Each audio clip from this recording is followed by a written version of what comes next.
Welcome back, and in this video we are buying, customizing and reviewing the brand new Gauntlet Interceptor, but we'll also be looking at how to get the trade price for this car, and I'll be doing a comparison with the car that it's based on, which is the Gauntlet Hellfire.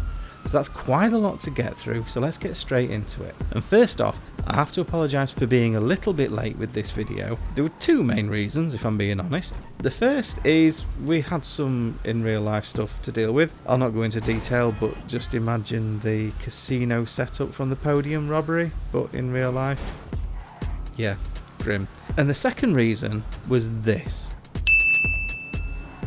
Let's get bobbing. 5.5 million. That's a lot of money. Even Lewis Hamilton would have to wait for payday before he could pick one of these up. So with that, I decided I needed to get the trade price, which meant completing the brand new Cluckin Bell Farm raid. So that's what I went off to do. And I'll be honest, it started off really well. Shoot a few people here, steal a little bit of cash there, shoot a grenade in your own face, occasionally, that bit's optional. Then shoot a few more people, bit more cash, shoot a few drones, and that's it. It's all easy so far. And then I arrive at the pier with the simple task of finding one guy and his computer. How hard can that be? Cue the music.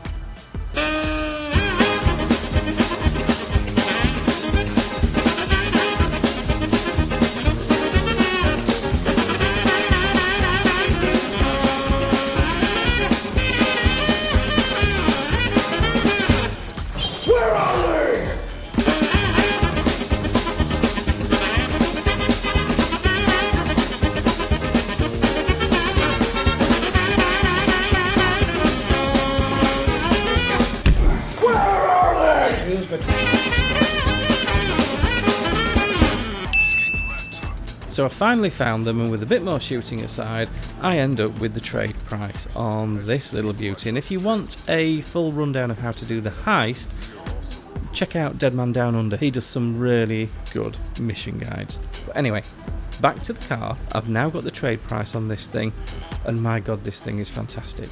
It's absolutely fabulous. It's a strange one in that it's a muscle car. You know it's a muscle car. Everyone knows it's a muscle car, but it doesn't sit in the muscle category. So it doesn't do weird things like wheelies, but also it doesn't have the same problem that muscle cars have with traction at the rear end. And that means that the handling on this thing is absolutely fantastic. This is probably the best handling, inverted commas, muscle car in the game. It's just brilliant, everything about it.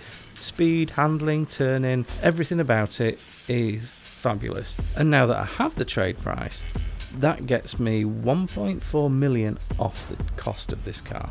We'll just push the price to one side for a minute, because I'm not really ready to say whether it's worth 4 million yet. So let's have a look at customization, and as you'd expect, there isn't a huge amount you can do. There's certainly plenty. There are more options than you would expect for a cop car, but there are a lot of really decent liveries. And I'll be honest, I got a little bit excited when I saw they'd called it the Interceptor.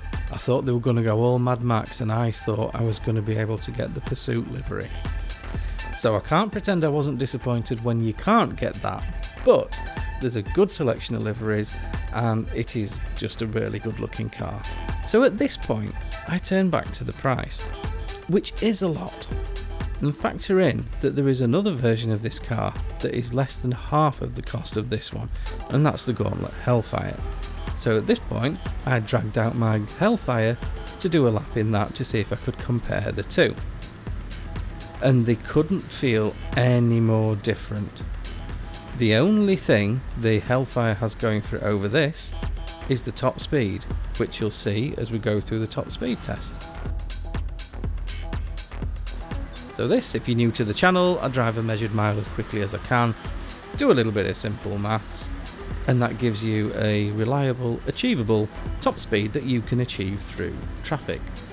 And as you'll see, as we come up to the finish line under the signs near these silos, there's not a huge amount in it, but the Hellfire is definitely slightly faster in a straight line than the Interceptor. But does that mean it's a better car? Well, so far for me, no, because driving the Hellfire is pretty much like driving any of the other powerful muscle cars in this game. i.e. it's awful. Too much power, not enough grip at the rear end, awful handling, just makes it terrible. The Hellfire has a really nasty habit of just kicking the rear end out on you at random. Whereas this, the Interceptor, grips really, really well. Yes, it's a bit lower on the top speed, but it drives so much better. It wouldn't surprise me at all if this actually turns in a better lap than the Hellfire did, even though it has a lower top speed. So final thoughts and review on both of these cars.